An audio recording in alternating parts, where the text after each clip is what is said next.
speaking of that corporate media, for the first time, I think, in the New York Times or any major daily publication, there's been an extensive piece on Barrett Brown.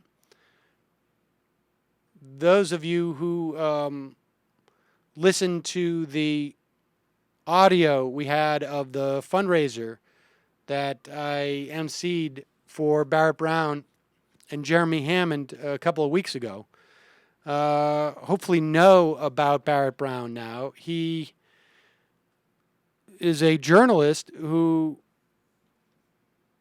authored or co-authored a book, Flock of Dodos, Behind Modern Creationism, Intelligent Design, and the Easter Bunny in '07. He went on to write quite a bit about Anonymous in The Guardian and Vanity Fair and the Huffington Post. He was good friends with Michael Hastings.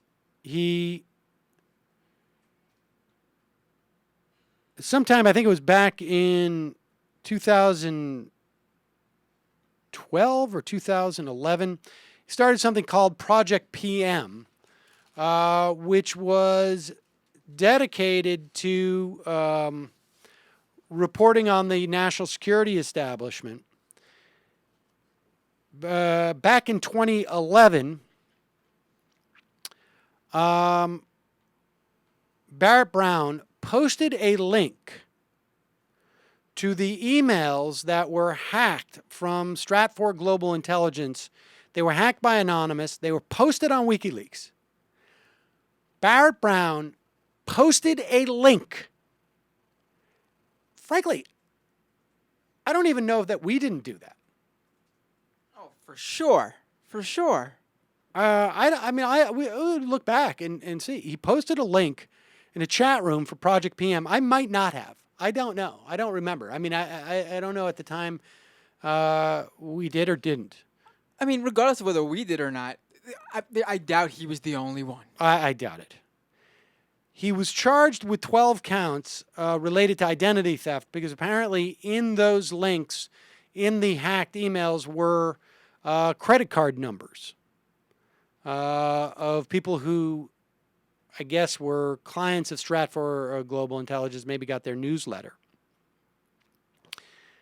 3 of those 12 counts were related to his, one was a threat of an FBI officer that he posted on YouTube because he was upset that the FBI had raided his mom's house. 2 were obstruction of justice counts. But so the vast majority of those counts, 9, were related to his posting of a link because it provided access to data stolen from the company Stratfor Global Intelligence to include the in excess of 5,000 credit card account numbers, the cardholder's identification information, and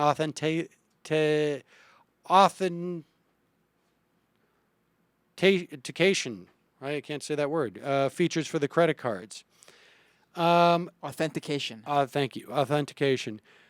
Brown has not been in any way implicated in the theft of those things.